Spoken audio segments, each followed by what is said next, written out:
O bapay ba kay Kili? She got a flower. Hey. Tanan ulin ba papay ba? Walking day. Walking day ng mga dogs. Yuka pay ba? Papay ba? Palkatun. Tingnan nyo yung view guys. Ang ganda-ganda. Napaka-relaxing dito. Sarap magtambay at saka mag-walking. Wamanta. Eh.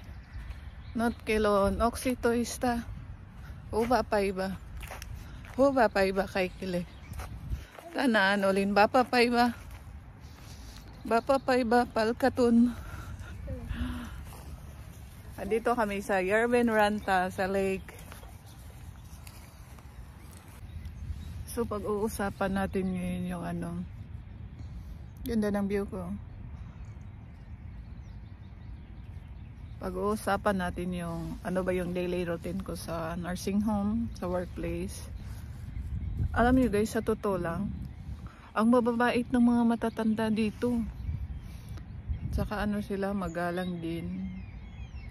Saka kunting bagay lang, papasalamat sila. Kahit na alam mo namang trabaho mo yan. Iba-iba yung ugali nila dito. Eh, hindi naman mahihirap i-adjust yung ano no, culture sa Pinas at saka dito sa Finland. Kasi parang may similarities lang naman eh. So yung unang ginagawa ko, morning. Pag morning ako, ang in ko 7 in the morning until 3 p.m. So mag-out ako ng 3. But sometimes mag-out ako ng ano, alauna. Sometimes alas 2, depende. Kasi sa isang linggo dapat yung ano mo, working hours mo is 37.5 lang. Hindi ka pwede mag-ano, susobra. Kaya i-adjust ng POMO namin yan. Kung sa tingin niya, susobra na ako ng ano, working hours. Kaya minsan, sa isang araw, mag-out ako, mag-i-in ako ng 7, tapos mag-out ako ng alauna. Madali lang. Tapos, ano ba, pagpasok ko, syempre magbibihis kami. Meron kasi kaming uniform yan eh. Nakikita nyo na yan, minsan nagpipicture ako. Ipapakita ko yan sa ano. Yan yung locker namin. At saka yung uniform namin.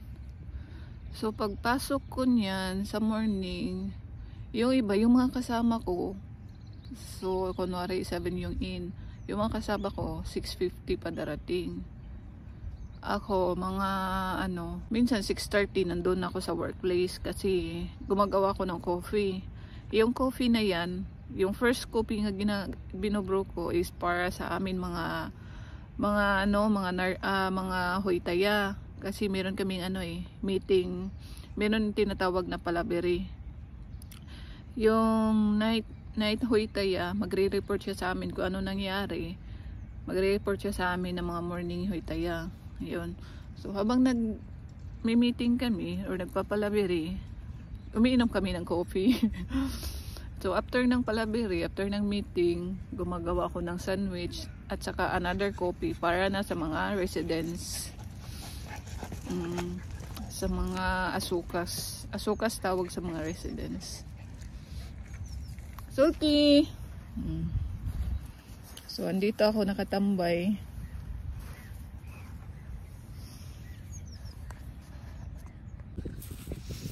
So before mag-start yung work namin, mag-ano na kami kunwari sa isang department. Merong 13 residents or 13 asukas. Tapos 3 kaming mga hoytaya. 3 kaming hoytaya. Yung isa tagabigay ng lakit, yung dalawa mag-a-assist sa mga residents. So before kami mag-i-start, magpipilian na kami kung sino yung asukas namin, sinong kukuha, kunwari ito si ano, sino kukuha sa kanya, sino mag-handle sa kanya, ganyan. So after nyan, before kami nag-start, ayun na, maggagawa na ako ng coffee, ng sandwich, tsaka yung breakfast nila, ang gumagawa niyang breakfast taga kitchen, yung amo puro porridge.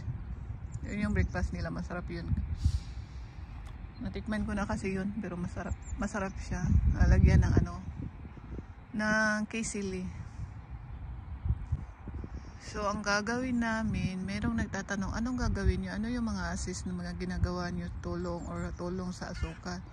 So morning, habang natutulog pa yan sila, bago kami papasok sa kwarto, syempre kakato kayo, magtatanong, tapos yung iba natutulog pa, yung ibang hoy taya, pinipilit na nilang bangunin at saka gawing morning amo toy meet is morning activities, like yung pagpapalit ng dadalhin sa CR yung asukas, kung able pa maglakad si asukas, doon sila gagawin morning activities sa CR, pero yung iba na sa sa bed. So dadalhin nyo siya doon, papalitan ng hugasan nyo, papalitan ng diaper, hugasan ng buong katawan, palitan ng damit, mag-toothbrush, tapos dalhin doon sa sa dining area, kakain. Pagkatapos nilang kumain lahat,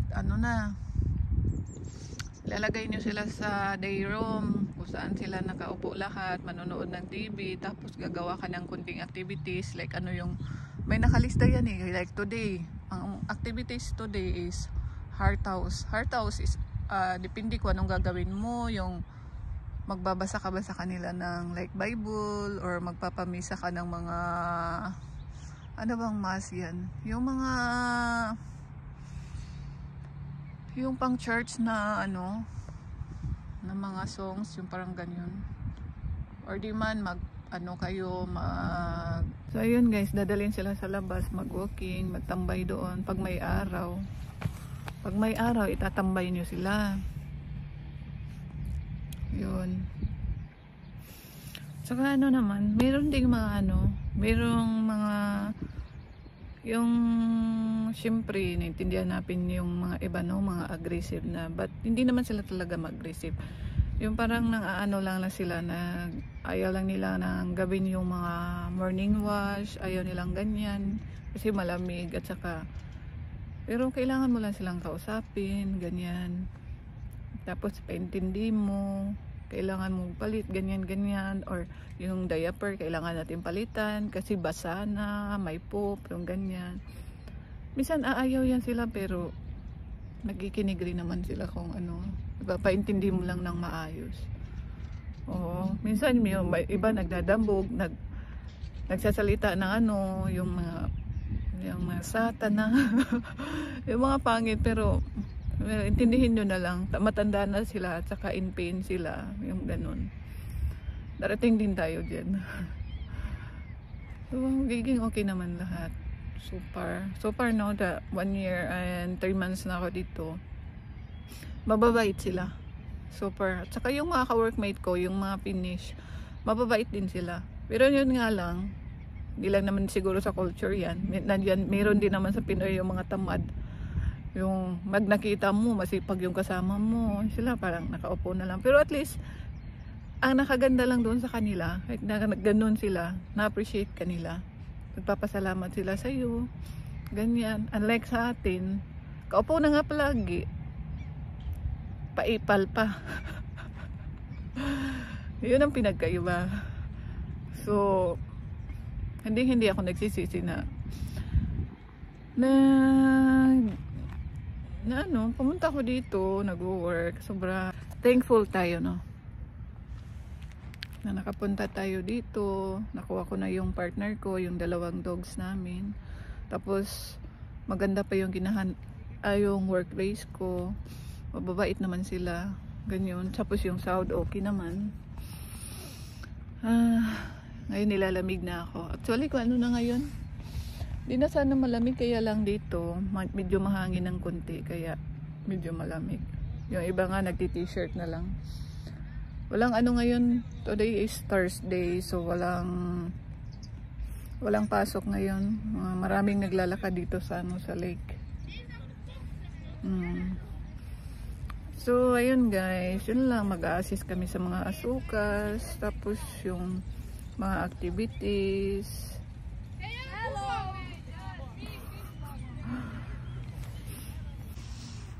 So same ano pa rin, yung ano, kami morning shift. So magre-report na naman kami sa ano, ILTA shift afternoon ng mga nurses, afternoon hoitaya. Magre-report kami kung kunwari ito siya na si Asukas o kumakain siya ng maayos, tapos rawalinin siya, hindi siya aggressive. Yun, i-report namin yun kung anong, may mga rashes ba siya, may sakit ba siya. Yun, para ma-aware yung ano, yung ILTA hoitaya. Afternoon shift ng mga hoitaya. Pagod na. Yung partner ko work from home siya, kaya may magbabantay pa rin sa mga aso namin kung alis ako papuntang work. Yan lang, diba? Araw-araw.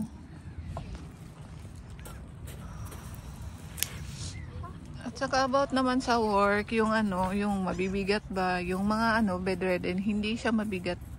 Hindi siya mabigat kasi yung sa bedridden, dalawa kaming ano, hoitaya magtutulungan sa kanya. Magpapalit ng diaper at saka ng damit sa bed. Tapos pag ilipat namin sila sa ano, sa from bed to wheelchair, hindi namin sila bubuhatin manual kasi bawal yun. Meron kaming nose story na tinatawag niyan. Yung ano ba sa English yung nose story, mami? Yung parang machine na pang-lift ng ano, pang pasyente, tapos ilipat siya sa ano, sa wheelchair yun. Ang ganda ng ano. May papakita ko sa inyo. Ang ganda oh. O, diba? Ang ganda ng lake. Last time namin napunta dito, ano pa dito eh.